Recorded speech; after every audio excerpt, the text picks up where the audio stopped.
Hello friend, welcome to Zuzucorn's guide to a simple AFK Pirate Invasion farm. The Pirate Invasion is a hard mode event that drops amazing loot.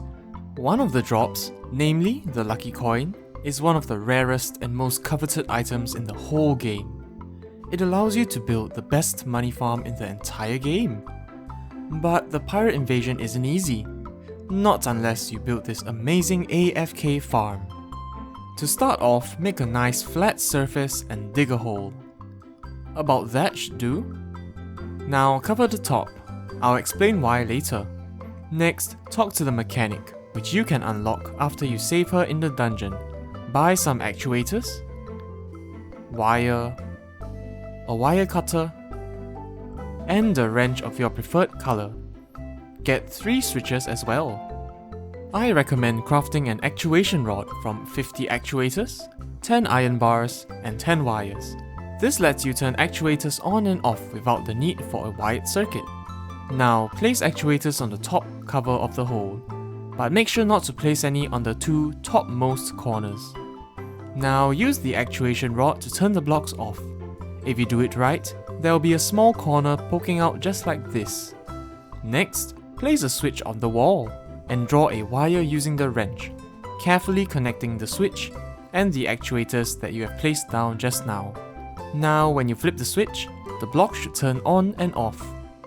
Then, buy a pair of teleporters from the steampunker, who moves in after a mechanical boss is defeated.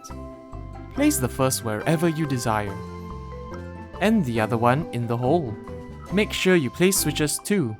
Now, using the wrench, carefully join the 2 teleporters and the switches together in a circuit, making sure not to touch the wires we drew previously. Alternatively, you can use a different colored wrench. With that done, make sure you test it out. There, flipping the switch teleports us nicely. Now, build a solid row of blocks across, like so. Now our trap is complete. Monsters will drop into the hole and get trapped there. If they try to jump out, they'll hit this corner and get blocked. That's why we purposefully left this block unactuated. To finish off the farm, we will need an automatic way to kill them. What better way than pouring a bucket of lava? So the whole point of actuating the top layer is so that you won't fall in as you're running along here. Just turn the blocks back on after you're done and you'll be safe. Now, this farm is cool and all, but what about the pirates? How do we summon them?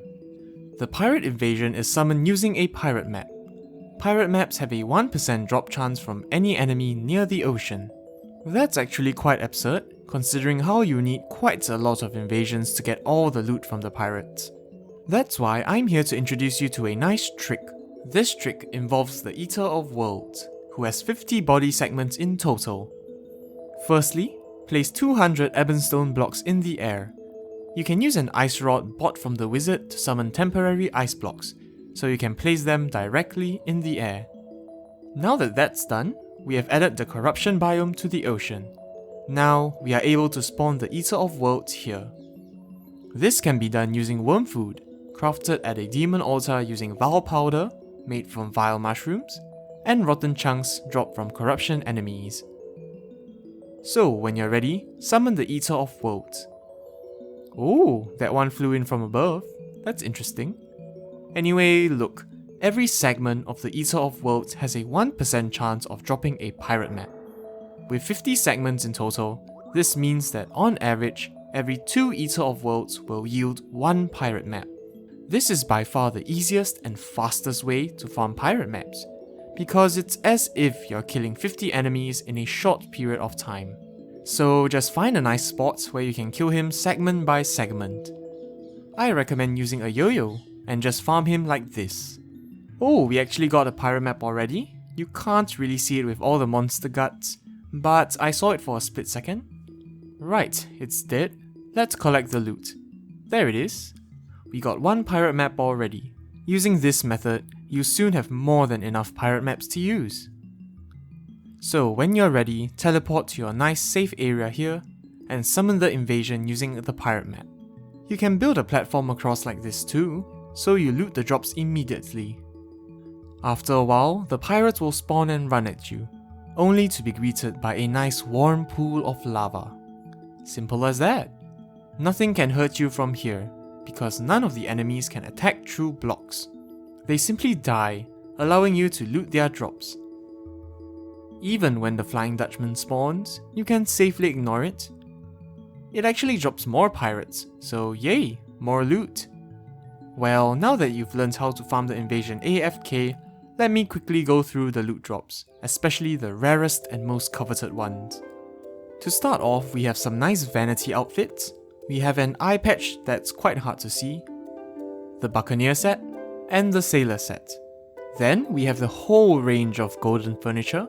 We have the golden clock, candle bra, table, piano, candle, golden lamp, sofa, golden bed, golden bookcase, workbench, bathtub, which is quite big, the sink, the dresser, the chair, the toilet, the golden door, the golden lantern, the chandelier, and gold platforms. Most of these actually sell for 2 gold each, so you can actually make quite a lot of money farming the pirate invasion. Now let's go over the usable ones. We have the Cutlass, a high damage, high speed sword. It's decent, but I'm not a fan of swinging swords like this. Next, we have the Pirate Staff, a strong summon weapon that summons pirate minions. If you use a summoner set like the Tiki or Spider set, you can summon more than 1 minion. They are fast and strong, and even if you're not using a summoner loadout, you can still summon 1 minion, just to help you out a little. Then, we have the very rare coin gun, a strong gun that uses coins as ammo. The more valuable the coin, the higher the damage. Platinum coins do 207 range damage, gold coins do 104, silver coins do 52, and copper coins do 26 range damage each. It might seem like a good idea to use platinum, which it definitely is if you're swimming in platinum. However, despite the insane damage from platinum coins, it's more efficient to use copper coins instead. Why is this so? It's because 1 platinum coin can be converted into 1 million copper coins, which is why it's way more efficient to just use copper coins instead. Lastly, let's cover the really rare ones. First, we have the discount card, which makes NPC shops cheaper. Then, the gold ring that increases coin pickup range. Lastly, and most importantly, the lucky coin. This accessory makes enemies drop coins when hit, which means that every hit you do to an enemy, coins have a chance to drop. This in turn means that if you use a fast-hitting, weak weapon on a tough enemy, lots and lots of coins will spawn. This is actually the basis of the best and fastest money farm in the entire game. I'll cover that soon in a future video, so make sure you stay tuned for that. If this video has helped you out, make sure to subscribe and hit the bell icon too, so you'll be notified when another Terraria video comes out. All the best in farming your own pirate invasion with this AFK farm. This has been Zuzucorn Games, by casuals, for casuals. Have a nice day, and have a great week ahead. Bye bye!